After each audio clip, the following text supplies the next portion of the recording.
la madeleine, on va la couper en deux. Alors, évidemment, c'est simple. Après, il y a une légère astuce, c'est de ne pas couper complètement au milieu.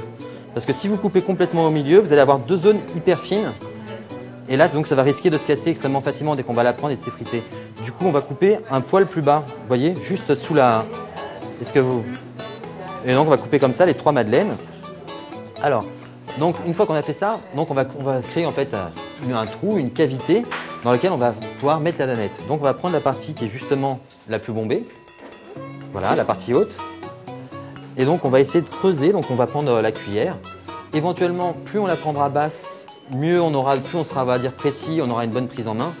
Donc là, on est vraiment dans la cuillère, mais on va l'utiliser presque comme un couteau. Alors, vous voyez, moi, ce que je fais, c'est que j'attaque, vous voyez, par rapport à l'endroit qui est plus bombé. Donc, j'attaque plutôt à cet endroit-là. Et donc, je plonge la cuillère en faisant un petit mouvement de va-et-vient, un peu comme vous feriez avec un couteau. On a sur la table chocolat, chocolat noir, caramel, vanille, choco, coco. Donc, chacun choisit une danette. Tout le monde a sa danette. Moi, je vais prendre... Voilà. Donc, on ouvre la danette, bien évidemment.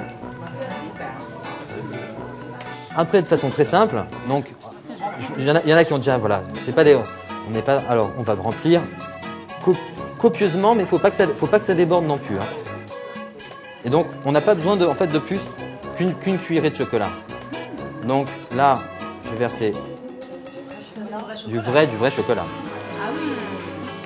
Donc, j'ai mes madeleines qui m'ont patiemment attendu jusque-là. Là, j'ai mon chocolat, vous voyez, et je vais faire mon petit cordon tout le tour. Alors là, on l'a fait très fin. Et donc, ça va faire le petit joint qui va permettre à la danette de ne pas s'échapper de la madeleine. Voilà. Après, j'ai juste à refermer mes petites madeleines. Vous voyez, hop.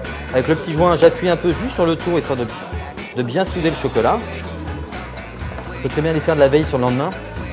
Justement, la danette va infuser à l'intérieur de la madeleine, ça va rendre la madeleine encore plus moelleuse.